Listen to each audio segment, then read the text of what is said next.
supaya lahir dari persatuan syariat dan makrifat, yaitu ilmu hakikoh, pengetahuan tentang hakikat. Jadi ilmu itu dua, syariat dan makrifat, ilmu lahir dan ilmu batin. Yang syariah diperintahkan untuk lahir, yang makrifat diperintahkan untuk batin. Dua-duanya harus jalan.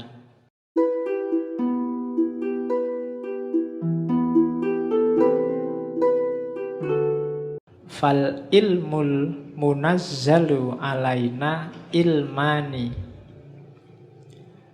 Ilmu yang diturunkan oleh Allah pada kita itu ada dua jenis ilmu, dua jenis pengetahuan. Zahirun wa batinun. Ada ilmu lahir, ada ilmu batin. Yakni asyariah wal ma'rifah.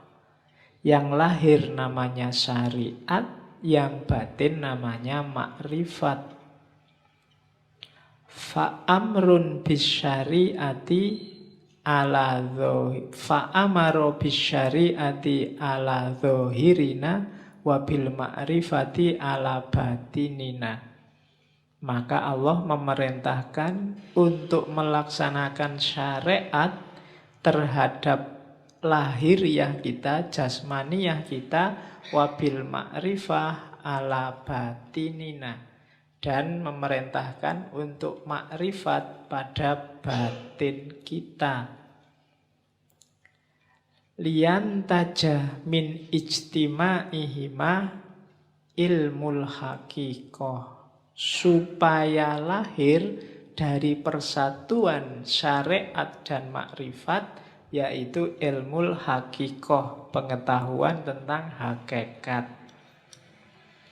Jadi ilmu itu dua, syariat dan makrifat, ilmu lahir dan ilmu batin. Yang syariah diperintahkan untuk lahir, yang makrifat diperintahkan untuk batin. Dua-duanya harus jalan.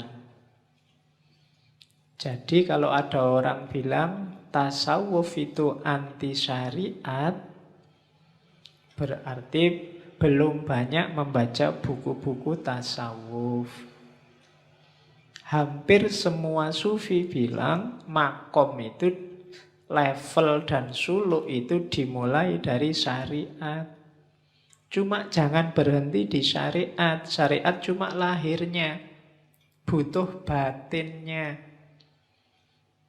Beliau menyebutnya makrifat.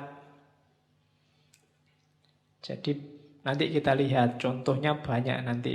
Bagaimana lahir sama batin. Hidup kita kan juga begitu. Lahirnya ini ngaji. Cuma kalau batinnya nggak beres, ngajimu nggak ada nilainya. Ngaji cuma pingin nonton santri yang putri-putri misalnya. Nah, itu kan nggak dapat apa-apa. Mumpung kelihatannya sekarang banyak putrinya berangkat. Beda kan, hasilnya beda. Kalau batinnya nggak beres, lahirnya juga nggak bernilai. Tiap hari apel nganter, tapi di dalamnya nggak ada rasa apa-apa. Itu kan nggak ada nilainya nganternya sama apelnya. Wong nggak ada senengnya itu. Awalnya kan batin dulu, baru ada manifestasi lahirnya. Apapun itu, kuliah, apalagi kerja, apalagi bahkan makan. Ini kan aspek-aspek lahiriah. Batinnya harus beres. Kuliahmu itu cari ilmu apa cari ijazah apa cari gelar?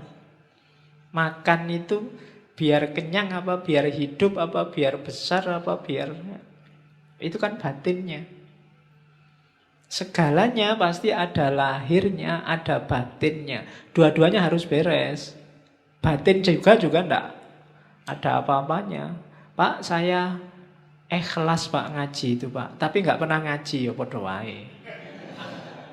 Ya kan? Atau ngaji tapi niatnya ndak ikhlas, sama aja. Jadi harus gabung. Pak, saya kuliah itu enggak ngejar ijazah, Pak, saya enggak ngejar gelar. Pokoknya saya nyari ilmu aja. Makanya saya sampai semester 14 enggak lulus-lulus. Wong memang nggak pernah masuk, nggak pernah datang ke kampus. Jadi podo wae, lahirnya nggak beres. Dua-duanya harus beres. Kalau dua-duanya harus beres, akan ketemu namanya ilmu hakikoh. Kebenaran yang sejati, hakiki. Oh, ini toh hakikatnya. Itu loh. Kita melakukan banyak sekali religious service, cuma kita nggak pernah ada O-nya. Oh, sholat itu berarti rahasianya ini toh. Oh, puasa itu berarti ini yang dimaksud oleh Allah. Oh, zakat itu. Kalimat O ini menunjukkan kamu sudah menemukan hakikat. Jadi, oh, intinya ini ternyata yang tiap hari saya lakukan itu. Itu bisa ketemu kalau gabung antara lahir dan batin, syariat dan hakikat. Itu kan di surat Ar-Rahman disebut terusannya marojal bahroini yaltaqiyan bainahuma barzakhul la yabghiyan. Jadi dua laut yang dibiarkan oleh Allah mengalir kemudian bertemu. Dua laut itu tafsirannya Syekh Abdul Qadir Jailani ya syariat dan makrifat. Ketika yaltaqiyan melahirkan hakikat. Bainahuma barzakhun, tapi la yabghiyan.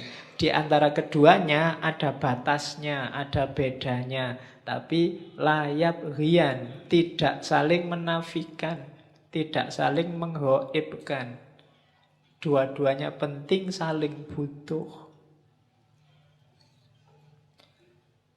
Wa illa famujarrodu ilmi dzohir la tahsulul hakikoh. Kalau tidak ada makrifat, tidak ada batin, maka ilmu lahir saja tidak akan bisa menemukan hakikat. Wala yasilu ilal maksud, dan tidak akan ketemu maksudnya. Wal ibadatu, dan ibadah itu, wal ibadatu al-kamilatu yang sempurna, bihima, berdasarkan keduanya. La biwahidihima, tidak karena salah satunya. Jadi harus ada dua-duanya. Wa ma khalaqtul jinna wal insa liya'budun. Dan tidak aku ciptakan jin dan manusia kecuali untuk menyembahku. Tafsirnya Syekh Abdul Qadir Jailani, liyak buduna itu ai sekaligus liyak rifuni, supaya kenal aku, supaya makrifat. Jadi ya'bud itu ibadah zahir, di situ terkandung liyak rifuni, supaya kenal Allah, supaya makrifat. Kenapa? Ya, faman lam ya'rifhu kaifa ya'budhu. Barang siapa ya, karena siapa yang tidak mengenalnya, bagaimana dia bisa menyembahnya? Kita bisa ibadah. Ibadah itu kan melayani Allah, mengabdi pada Allah. Lah kalau kita tidak kenal Allah, tidak ada aspek makrifatnya, tidak ada aspek batinnya, gimana kita bisa melayani Allah, memenuhi permintaannya Allah? Jadi dua-duanya harus saling ada, saling mendukung, saling membantu untuk mewujudkan hakikoh, pemahaman akan kebenaran yang sejati. Itu dasarnya. Makanya malam ini saya kasih judul ibadah lahir dan ibadah batin. Ini loh rankingnya katanya Syekh Abdul Qadir Jailani. Tadi kan ilmu itu dua jenis. Kalau di ranking, ilmu itu dari lahir masuk ke batin. Batin itu tadi kan ke dalam sama sekali. Jadi ilmu paling kelihatan itu ilmu lahir. Isinya perintah, larangan, hukum, halal, haram, sunnah, mubah, dan lain sebagainya. Itu ilmu lahir. Boleh ngerokok apa ndak boleh? Boleh, apalagi Itu kan hukum semua. Facebook itu haram apa halal? WA itu haram apa halal? Kan gitu. Itu ilmu lahir. Kalau lahir saja tanpa batin, ya nanti kayak ayat tadi, tidak nyampe maksudnya. Hanya berlandaskan pada nas dan yang kelihatan saja. Itu yang bikin sering-sering ada fatwa aneh-aneh. Karena yang dilihat lahir saja.